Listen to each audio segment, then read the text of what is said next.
Hi guys, this is the Jade Marrisa podcast talking to you about the good, bad, and ugly in Thailand, Muay Thai, and pop culture. This is episode 2. And on this episode, I'm talking to you about the business of Muay Thai. What to expect and what side of business are we talking about? First of all, I want to tell you, I have pretty much played almost every role in the business of Muay Thai. First of all, I grew up around it. My dad has promoted Muay Thai around the world all my life, almost all his life. So I've grew up around it. I've seen people come in and out of my life, who've been involved in the fighting aspect, the promotional aspect, organizational, in terms of the amateur federations, things like that. So I've seen everything. And I've been involved myself. I've helped my dad when he first started doing MBK Fight Night. I was a ring girl. So I helped him with that. I helped him with some of the setup and also some of the marketing for that. Second of all, I have been a Muay Thai fighter, professional and pro-am. I did my first fight in Thailand after helping him out as a ring girl. I decided to change roles and start to fight. So I can talk about that. I've experienced that in all different ways. I've fought in Thailand, England, Hong Kong, and Malaysia. I've been around the world and I've seen Muay Thai around the world.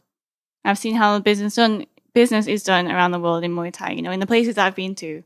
We have promoted our own fights in Timor-Leste, which is a small island just off of Indonesia. And my dad's promoted Muay Thai in England. We've done it in all sorts of places, so I've seen it in different places. So I want to talk to you in the more promotional aspect of it. Even though, right now I am manager of Look to Fight Muay Thai Gym. So as a manager of the gym and manager of fighters, as an agent as well, I do help to get fights from my fighters. I help to promote the gym in terms of marketing. I do the website. I do social media. I do I answer emails, answer messages. I help with customer relations. And now I'm trying to broaden what I do in this realm. So the promotional side, WMO. And then I have Female Fight League, right? So Female Fight League is something that I started. It's an all-female Muay Thai promotion. We're not just doing female fights. We're doing all different types of promotional activities involving Muay Thai and targeting towards women. So different sides of business I've been around. I've been inside the Thai area. I used to train at Pit Shindi Muay Thai and go to Lumpini Stadium all the time. And I've been Kun Sawai Muay Siam, which is Muay Siam is Muay Thai newspaper in Thailand. And I was chosen as one of the 8 female fighters to do a somewhat beauty contest for their show, the first season. And I've been around so many different promotions, and one-off promotions as a fighter, and also taking my fighters to go there. My dad's helped some of the people in the industry. He helped Takun, Sasipapa with their gym. So there's a mutual respect around the community, the old school, a lot of the people who know each other, and he also has a son around my age, and now there's a new generation of Muay Thai kids who have grown up now, and we're getting involved in the business side. So in Thailand, like I said in the last series, there's a hierarchy within Thai people, and it's just something that's there in Thai culture. There is a hierarchy, and that is in terms of income status, educational status, and also age. You have to view your elders as someone respected. And it's difficult sometimes because sometimes it's even if you feel like maybe you're more educated than them or you're at a higher position just because they're older than you, then you have to give them respect, more respect in a way. And sometimes that's not, it shouldn't be the case. It should be mutual. It should be fair. So I think okay, for me, being half foreigner, being half English, so I'm not full Thai. My Thai is not that clear in terms of the tones and things like that. And also being younger in the industry, it was hard to do business. I didn't get viewed I didn't get respected. I had to really work for it. I really had to work to get respect for it. I think, and also with the politics involved as well, and as I mentioned in the previous episode, the word "glengjai," when they'll say something to your face, like it's fine, and then you don't hear from them. So one situation with a very famous Muay Thai equipment company brand, they were supposed to sponsor my gym, and the guy was talking to me and I gave him my list of things, and he was talking to me as if everything was fine. And I even bumped into him maybe a couple of times after that. He said, "Oh yes, like 2 weeks from now or whatever, when I'll get my things." And then again, I bumped into him after a while, more than 2 weeks. He's like, "Oh yeah, just wait." And then after that, I email him, and absolutely nothing.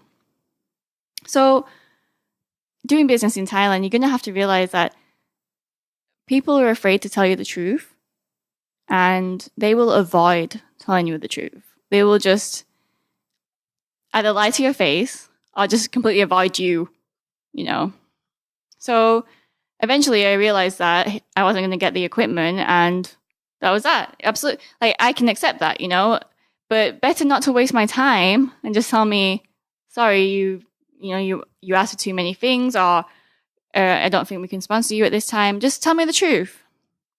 But Thai people, they like to avoid telling you straight about things, and it can waste a lot of time.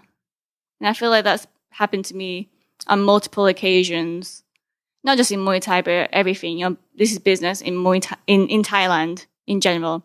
You ask someone to do some work for you, someone that you might be paying or hiring, and they'll tell you they're going to do it.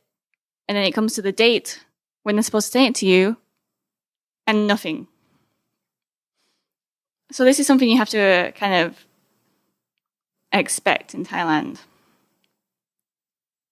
Okay, so I'm going to talk about when being a promoter in Thailand and other things that you have to face being a promoter in Thailand. Well, first of all, yes, get a venue.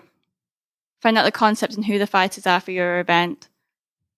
Then you need to find sponsors. Then you have to handle how you're going to get an audience. Or,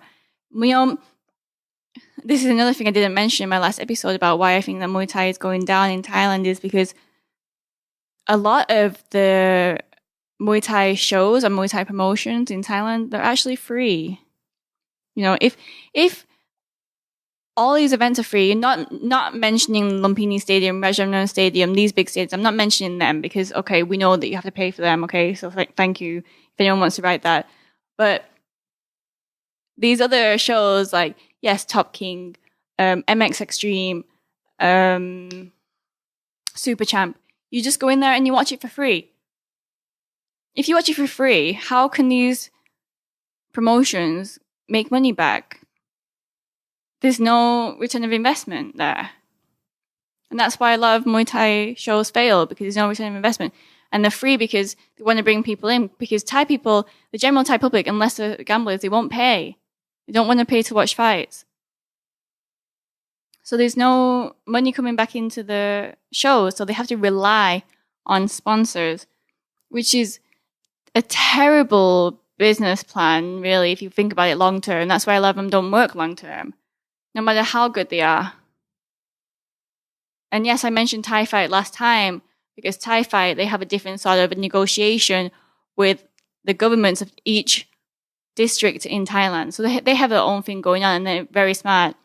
Same with Max Muay Thai. Max Muay Thai, they are very controlled because they have the same owner of the stadium, the same owner of, he bought the trucks that do the satellite signals outside, and they also have a negotiation with tour groups. So that's why these shows work out, but other ones who just rely on sponsors and don't have a sure venue, they suffer long term. Now, being a promoter in Thailand, how difficult is it? And I tell you, it's very difficult. It's so hard to get people to come to your fight unless your marketing is great, you're on top. It depends on the venue, location, definitely. Depends on who is your target market. And you need a lot of time to promote it, So, yes, I did Female Fight League, and we had 1 month, less than 1 month. I mean, during that 1 month, we actually ran into Christmas and New Year, which delayed us a lot. We couldn't really do much work during that time because all the businesses, everyone was closed, everyone was busy. It was hard to do things. But our main sponsor, they gave us a deadline, and it was a month or less than a month. So the place wasn't full when we did it, but it was great. Like we still did get people, and we hustled. Like me and my friend Maya, she was helping me do it, helping me to organize it. So we did the show in Pattaya. We held it in Pattaya, and we went around Pattaya almost every night, giving out flyers, spreading word of mouth, telling people about it, boosting posts on Facebook. We hustled hard to get people to come to the event. It is a difficult graft in Thailand. And that was mostly foreigners. Thai people just are not interested. Okay, on top of that, we have things like fighters cancelling. This happens so much.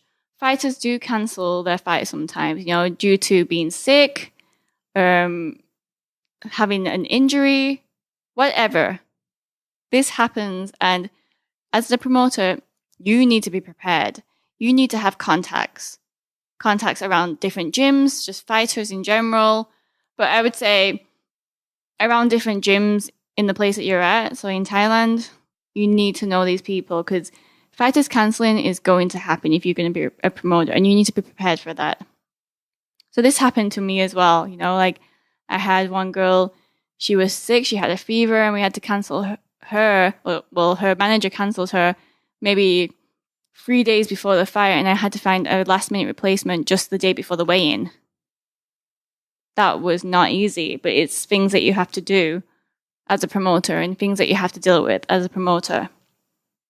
Then sometimes you get difficulty with fighters, like they can be needy. I'm telling you, they can be needy, and maybe I was when I was a fighter too. Sometimes they want special treatment, they're impatient, they complain, they have different expectations, special treatment in terms of like, maybe they want to check into the hotel earlier than everyone else, or maybe at the weigh-in, somebody comes late and they're complaining at you, because they're hungry.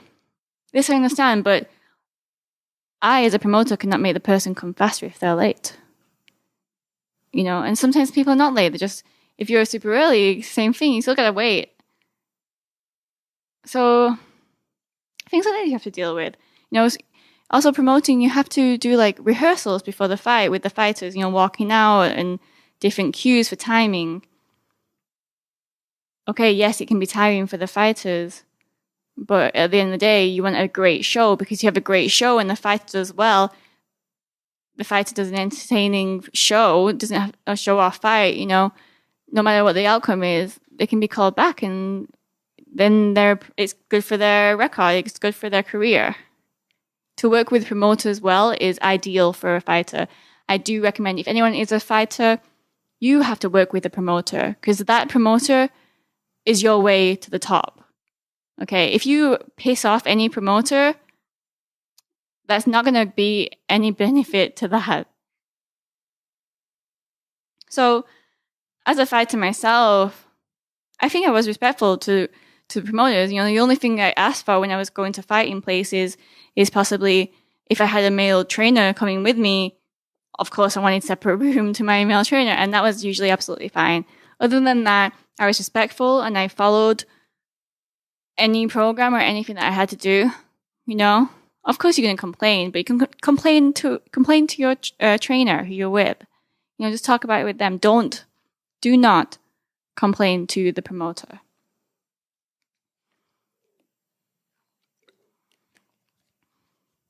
Okay. So yeah, business side of Muay Thai. So of course you need to hire people to work for you. And like I said in the previous episode, your people do sort of, they like to steal and be childish and nag and cheat. So this is another thing you have to expect. And, you know, the lack of work ethic as well as complaining, it makes things difficult. If you want to do things a foreign way, it is difficult to work with these type of people. It's not, obviously not all Thai people. I'm talking about people who are involved in Muay Thai mostly. And I don't want to badmouth people, but, you know, I've experienced it a lot. You know, I've seen people cheat my father over and over and over again. And it is shit to see. And shit to experience, obviously. You know, my dad's a good person and he's been hurt a lot of times by people he thought he could trust. Yeah. So you have to really find the key people who can help your business grow. And it's definitely nice. But I mean, that can happen in all types of business, you know, like there's always some type of political situations in all different businesses. It's all bitching and backstabbing, but just be prepared because maybe it's a little bit more dirty in this industry. You know, because I have spoken to people, friends who are not in Muay Thai industry and they get shocked at the things that I've told them, you know. Even when you own a Muay Thai gym, you'd be surprised at all the drama that goes on inside there. It's not like, and I know this happens everywhere because I've been in gyms around everywhere. And then I have friends who own gyms everywhere. And there's so much inside drama for no reason. These people just make their own drama with each other. Because let me tell you the life of a Muay Thai trainer, you know. They, since very young, younger than 10 years old, they are pretty much adopted by a Muay Thai camp. And they live in a Muay Thai camp and train Muay Thai, eat Muay Thai, live Muay Thai, everything Muay Thai, you know, that is their life from a very young age. And they don't have anyone taking care of them properly. They have no guidance. No one telling them what's right and what's wrong. Only people kind of raising them as a fighter to fight for them, to make money for that person, their owner, their manager, whoever. So when these people grow up, they're not like, you know, I don't want to be mean, but they don't know how exactly to work together so nicely and so fairly, you know, because they've been raised as a fighter, you know. People raise chickens to fight. I can kind of compare it to that, and it is a bit similar to that.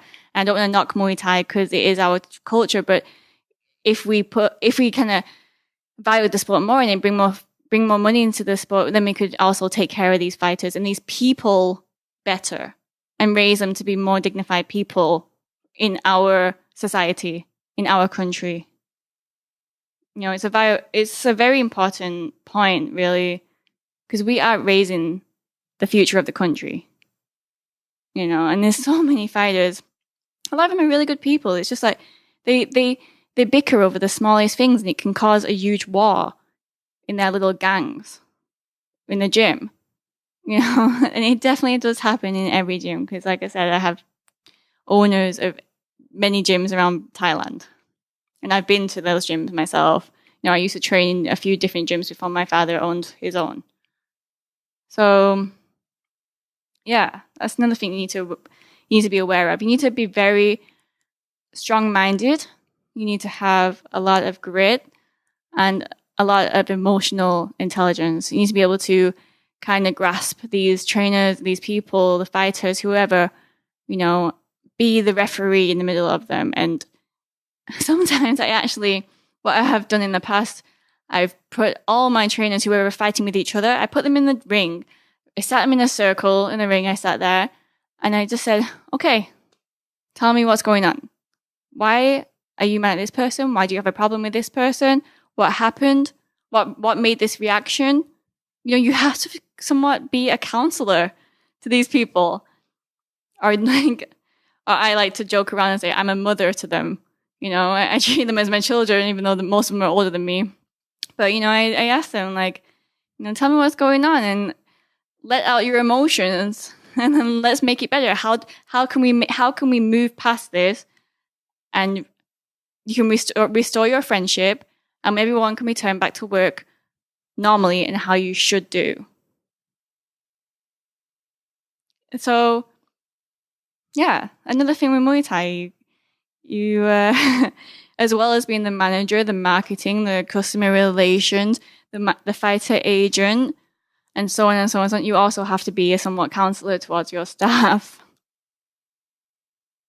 And yes, these people can be very friendly and this and that, and you do grow a relationship with them, but you also have to show them that you are their boss as well, because they can take advantage of that as well. The amount of times you want to borrow money or get an advance or make a party in the gym or drink in the gym or this, you need to put your foot down on these type of situations and show them that you are, at the end of the day, their boss. So yeah, the business of Muay Thai, what to expect. Different sides of businesses in this different side of this business, there's so many different sides. Then I would say if you're going to do matchmaking for the fights or be an agent for your fighters, then you need to have connections. This is all about connections. If you want to get fights for your fighters, you need to know people in the industry. You need to know promoters, and you need to know matchmakers. Not only do you need to know them, but you need to create a bond with them. You need to make them your friend, and you need to keep on following up, because imagine how many gyms in Thailand are contacting these people over and over again, sending them their fighters. There is a lot more fighters than there are promotions. So you need to be on their ass. You need to keep on telling them, reminding them, because these people also forget, So create a bond. Ass kiss, if you will, Some people need to ass kiss. And it's bad to say that, and I never did that. But people knew me from a long time. They've respected me because they've seen me grow up in the industry, helping my dad as a fighter, as a gym manager, as a fighter agent, as a promoter. People have seen me through it. And then now I'm like friends with their children who are now my age. So there's so many things in the Muay Thai. Then how to grow your Muay Thai gym in Thailand? Well, then you can definitely see the difference between a gym that's owned by foreigners or a gym that's owned by Thais, in terms of marketing. A foreign gym has a different type of feeling. It has a different type of energy, it's more communal. Whereas a Thai one is very fighter driven and just completely Thai. And yes, foreigners train there sometimes, but I don't think it's as welcoming as maybe a foreigner gym would be. So if I was to recommend gyms in Thailand, I do actually recommend the foreign-owned ones. You still got Thai people there, trainers, fighters, whatever, and you can train with them. But in terms of you want to go somewhere and kind of feel a little bit welcome, then I definitely recommend the foreigner-owned one. And then with marketing, the foreigner-owned one, of course, they speak English, so they're a little more educated about social media, websites, whatever. And they're able to promote their gyms much better. Whereas the Thai ones, they just have to rely on word of mouth and their establishment, how long they have been established, and also their fighters fighting at Lumpini or Rajadamnern or the channel stadiums.